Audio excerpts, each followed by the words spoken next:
Shin Tae-yong ungkap keberanian skuad timnas Indonesia bukan yang terkuat di ASEAN Cup 2024, tapi pede menuju final. Meski mengakui tantangan berat, Shin Tae-yong tetap optimis dengan potensi timnya. Apa strategi yang akan diterapkan untuk membuktikan bahwa mereka bisa bersaing? Simak pandangan pelatih mengenai peluang tim di turnamen ini.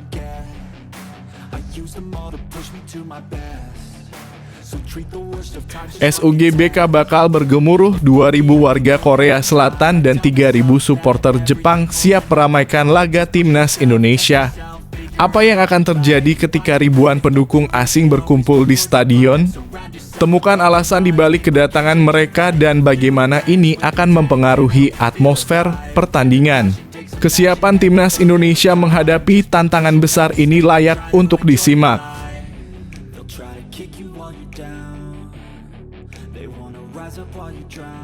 Shaina Patinama ngamuk di CAS Open. Apa yang terjadi saat melawan tim muda Anderlecht? Dalam laga panas ini, Shaina Patinama menunjukkan performa luar biasa yang mengejutkan banyak pihak. Namun, apa yang memicu emosinya hingga beraksi dengan cara yang mengundang perhatian? Temukan detail menarik dari pertandingannya yang penuh drama.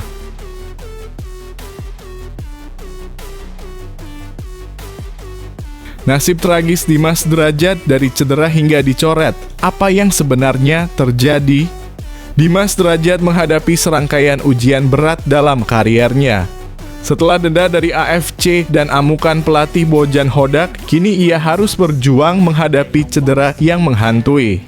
Temukan apa yang menyebabkan semua ini dan dampaknya bagi masa depannya.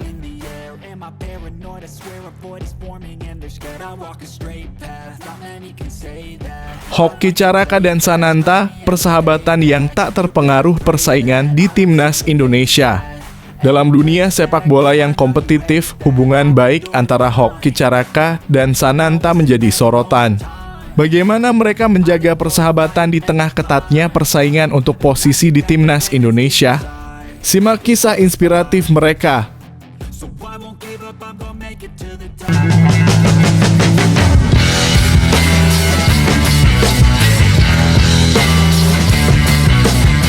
Sebelum kita lanjut ke berita terlengkapnya, alangkah mulianya bagi kalian untuk tekan tombol like dan yang belum subscribe, tolong subscribe channel ini. Shin Tae-yong ungkap keberanian skuad timnas Indonesia bukan yang terkuat di ASEAN Cup 2024, tapi pede menuju final. Meski mengakui tantangan berat, Shin Tae-yong tetap optimis dengan potensi timnya. Apa strategi yang akan diterapkan untuk membuktikan bahwa mereka bisa bersaing? Simak pandangan pelatih mengenai peluang tim di turnamen ini. Pelatih timnas Indonesia optimis meski skuad U22 di ASEAN Cup 2024 pelatih timnas Indonesia, Shin Tae-yong, mengakui bahwa skuad yang akan diturunkan di ASEAN Cup 2024 tidak akan menjadi yang terkuat. Dalam turnamen yang dijadwalkan berlangsung pada Desember mendatang ini, timnas Indonesia akan mengandalkan pemain U22. Pernyataan ini disampaikan langsung oleh Shin dalam sebuah konferensi pers. Shin Tae-yong menyadari bahwa kemampuan skuadnya mungkin tidak sebanding dengan tim lain. Namun semangat juang dan kerja keras menjadi komitmen utama yang akan diusung. Kami memang akan tampil dengan timnas U22, jadi mungkin kami kurang dalam hal kemampuan dibanding tim lain. Tapi saya akan berusaha semaksimal mungkin dan berharap bisa melaju ke final, ungkapnya. Di ASEAN Cup 2024, timnas Indonesia tergabung dalam grup B bersaing melawan Laos, Myanmar, Filipina, dan Vietnam. Di sisi lain, grup A diisi oleh Kamboja, Malaysia, Singapura, Thailand, dan Timor Leste. Meskipun tantangan besar menghadang, Shin percaya pada perkembangan skuad muda yang dimiliki. Sebelumnya, PSSI memberikan kebebasan kepada Shin untuk memilih antara skuad utama atau U22. Namun pelatih asal Korea Selatan ini menghadapi kendala dalam memanggil pemain senior karena turnamen ini tidak termasuk dalam agenda FIFA. Hal ini membuat klub-klub tidak memiliki kewajiban untuk melepas pemain mereka. Ini bukan periode FIFA Matchday, jadi sulit untuk memanggil pemain luar, jelasnya. Meskipun ada tantangan, semangat dan dedikasi timnas Indonesia tetap tinggi. Dengan dukungan penuh dari semua pihak, harapan untuk mencapai babak final ASEAN Cup 2024 masih menyala. Mari kita dukung perjuangan Garuda.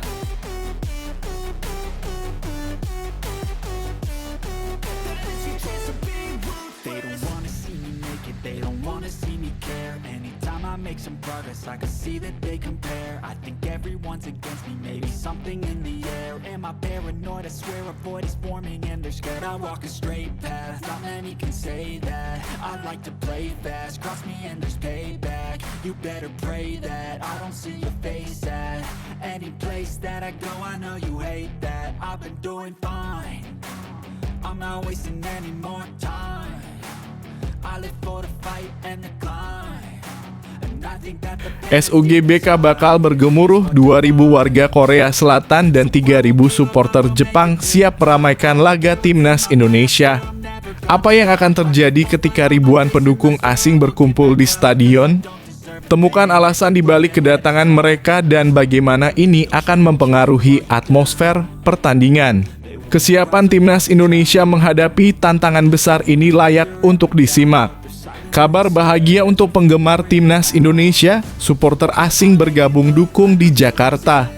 Menjelang laga krusial antara timnas Indonesia dan Jepang yang akan berlangsung pada 15 November 2024 di Stadion Utama Gelora Bung Karno (SUGBK) Jakarta, kabar menggembirakan datang untuk para pendukung Garuda.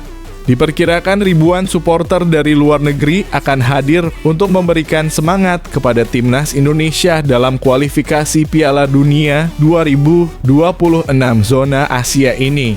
Sebanyak 2.000 warga Korea Selatan telah menyatakan niat mereka untuk datang dan bersorak mendukung timnas Indonesia. Informasi ini disampaikan langsung oleh pelatih timnas Shin Tae-yong dalam sebuah wawancara dengan media Korea Selatan, ISPLUS. Ia mengungkapkan dalam pertandingan melawan Jepang, 2.000 warga Korea akan bergabung dengan penduduk setempat untuk bersorak. Ini akan memperkuat persahabatan antara kedua negara. Tak hanya itu, kabar terbaru juga menyebutkan bahwa 3.000 supporter Jepang siap terbang ke Jakarta. Namun, Shin Tae-yong menyikapi hal ini dengan tenang. Ia menganggap jumlah tersebut tidak terlalu besar dan lebih memilih untuk memberikan apresiasi kepada warga Korea Selatan yang berkomitmen hadir untuk mendukung Indonesia. Kehadiran mereka sangat berarti bagi saya. Ini bukan hanya tentang timnas Korea, tetapi tentang timnas Indonesia, tegasnya. Shin Tae-yong juga menyatakan bahwa dukungan dari berbagai pihak sangat penting untuk membantu timnas Indonesia meraih impian lolos ke Piala Dunia. Saya sangat berterima kasih kepada mereka yang mendukung kami, ungkapnya. Tak ketinggalan, rivalnya di kursi kepelatihan, Kim Sang-sik, pelatih timnas Vietnam, juga diperkirakan akan menyaksikan langsung pertandingan ini. Ia ingin menganalisis kekuatan timnas Indonesia menjelang persaingan di ASEAN Cup 2024. Dengan semangat kebersamaan dan dukungan luar biasa dari para supporter, laga ini diharapkan akan menjadi momen bersejarah bagi timnas Indonesia. Mari kita sambut dukungan ini dengan penuh antusiasme.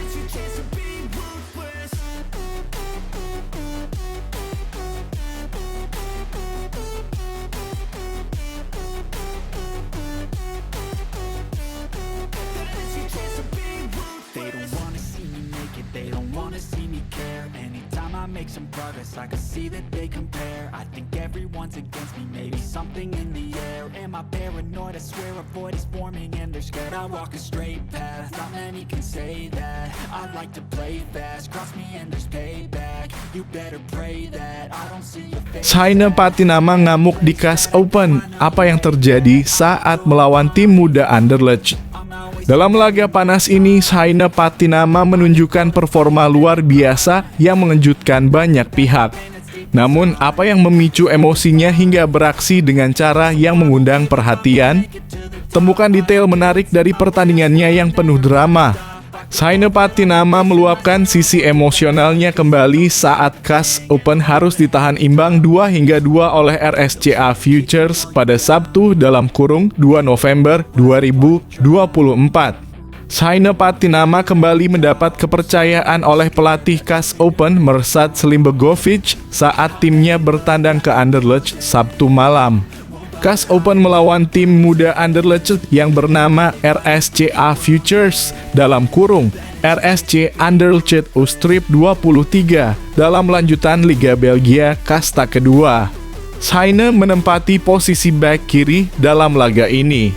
Tampil sebagai tim tamu, CAS Open kebobolan terlebih dulu pada menit ke-28 lewat Nilson Angulo yang bertahan hingga babak pertama berakhir.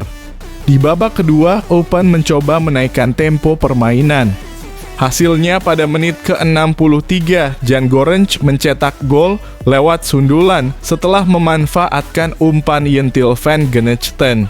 8 menit berselang, CAS Open berbalik unggul 2-1 lewat Emrehan Gedikil. Namun demikian, keunggulan Open tak berlangsung lama. Pada menit ke-86, Anderlecht muda berhasil menyamakan kedudukan lewat gol Ismail Baouf. Skor 2-2 menjadi hasil akhir laga. Saina Patinama sendiri bermain selama 88 menit sebelum digantikan Milos Pantovic. Dalam momen pergantian terlihat Saina Patinama emosi dan membanting bola. Kemungkinan Saina kesal dengan diri sendiri yang belum bisa mempersembahkan kemenangan untuk CAS Open. Hal ini tentu mengingatkan kita saat Saina Patinama ngamuk ketika laga Bahrain versus Timnas Indonesia. Di momen pasca laga, Saina sempat beradu friksi dengan salah satu staf Bahrain. Namun asisten pelatih Kim Bong-su bisa menahan pemain keturunan Maluku dan Semarang itu. Bukan hanya Saina Patinama, tapi semuanya protes, jelas Sumarji kala itu. Semua pemain udah pada kesal sama wasit ketika melebihi batas waktu tambahan. Mungkin memang yang disorot TV itu Saina Patinama, tambahnya. Dengan hasil ini, CAS Open berada di papan tengah klasemen Liga 2 Belgia. Selanjutnya, CAS Open akan melawan Patro Eisden pada Minggu (10 November 2024) mendatang.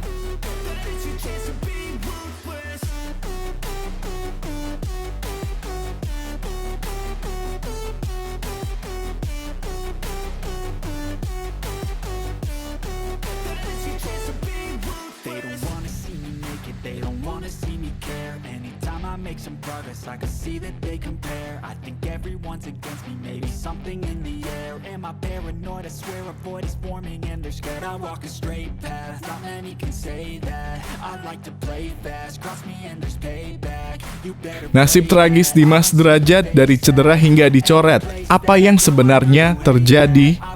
Dimas Derajat menghadapi serangkaian ujian berat dalam kariernya. Setelah denda dari AFC dan amukan pelatih Bojan Hodak, kini ia harus berjuang menghadapi cedera yang menghantui.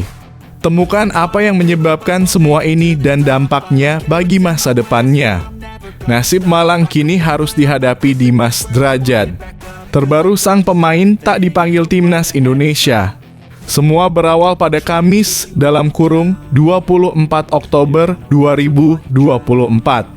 Kala itu Dimas Derajat memperkuat Persib melawan Lion City Sailors di ajang AFC Champions League 2 (ACL 2 2024 hingga 2025).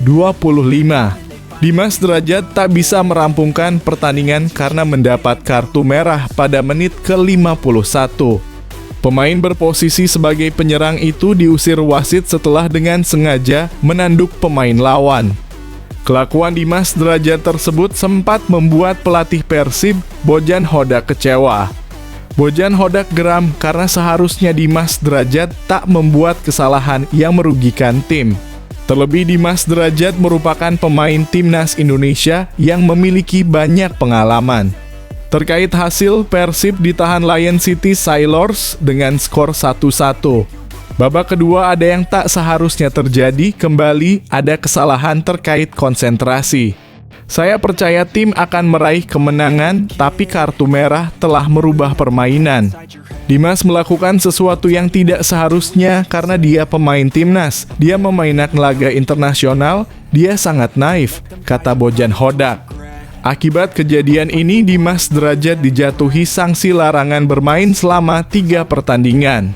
Selain itu, pemain berusia 27 tahun itu harus membayar denda sebesar $1,500 Amerika atau sekitar 23,7 juta rupiah. Terlepas dari semuanya, Bojan Hodak tetap memberi kesempatan bermain kepada Dimas Derajat saat Persib berjumpa Persik pada 28 Oktober 2024. Sayangnya, sang pemain justru mengalami cedera. Dimas Derajat ditarik keluar pada menit ke-57.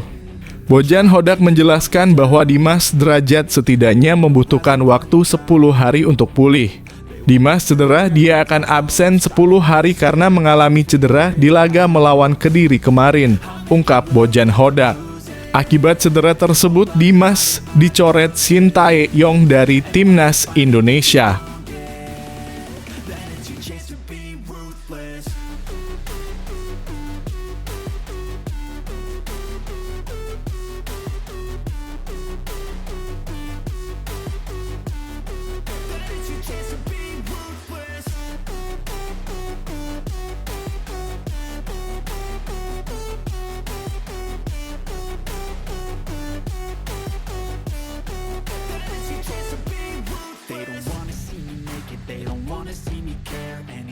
Make some progress, I can see that they compare. I think everyone's against me, maybe something in the air. Am I paranoid? I swear a voice. Hoki Caraka dan Sananta, persahabatan yang tak terpengaruh persaingan di Timnas Indonesia. Dalam dunia sepak bola yang kompetitif, hubungan baik antara Hoki Caraka dan Sananta menjadi sorotan. Bagaimana mereka menjaga persahabatan di tengah ketatnya persaingan untuk posisi di Timnas Indonesia? Simak kisah inspiratif mereka. Hoki Caraka mengaku siap bersaing dengan Ramadan Sananta untuk merebutkan tempat utama di Timnas Indonesia. Seperti yang diketahui, kedua pemain tersebut baru saja mendapat panggilan dari Shin Tae-yong. Timnas Indonesia sendiri memiliki jadwal bertanding 2 kali pada bulan November 2024. Rinciannya yakni melawan Jepang dalam kurung 15/11 dan Arab Saudi dalam kurung 19/11. Semua pertandingan nantinya digelar di Stadion Utama Gelora Bung Karno dalam kurung SUGBK Jakarta. Ini merupakan laga lanjutan grup C putaran ketiga kualifikasi Piala Dunia 2026 zona Asia. Menariknya, Hoki Caraka baru saja merampungkan duel dengan Ramadan Sananta di lapangan. Keduanya saling bertemu pada laga lanjutan Liga 1 2024 hingga 2025. Tepatnya yakni ketika Persis Solo berjumpa PSS Sleman di Stadion Manahan, Surakarta, Minggu dalam kurung 3 November 2024. Pada kesempatan tersebut, Hoki Caraka DKK keluar sebagai pemenang. PSS sukses mempermalukan sang tuan rumah dengan skor 2-0. 2 gol kemenangan tim tamu dicetak oleh Fahrudin Arianto dan Danilo Alves. Setelah laga, Hoki Caraka mengakui bahwa hubungannya dengan Ramadan Sananta baik-baik saja meski sempat terjadi ketegangan di lapangan. Itu biar lebih dekat saja sama Sananta. Setelah pertandingan kita ngobrol bareng.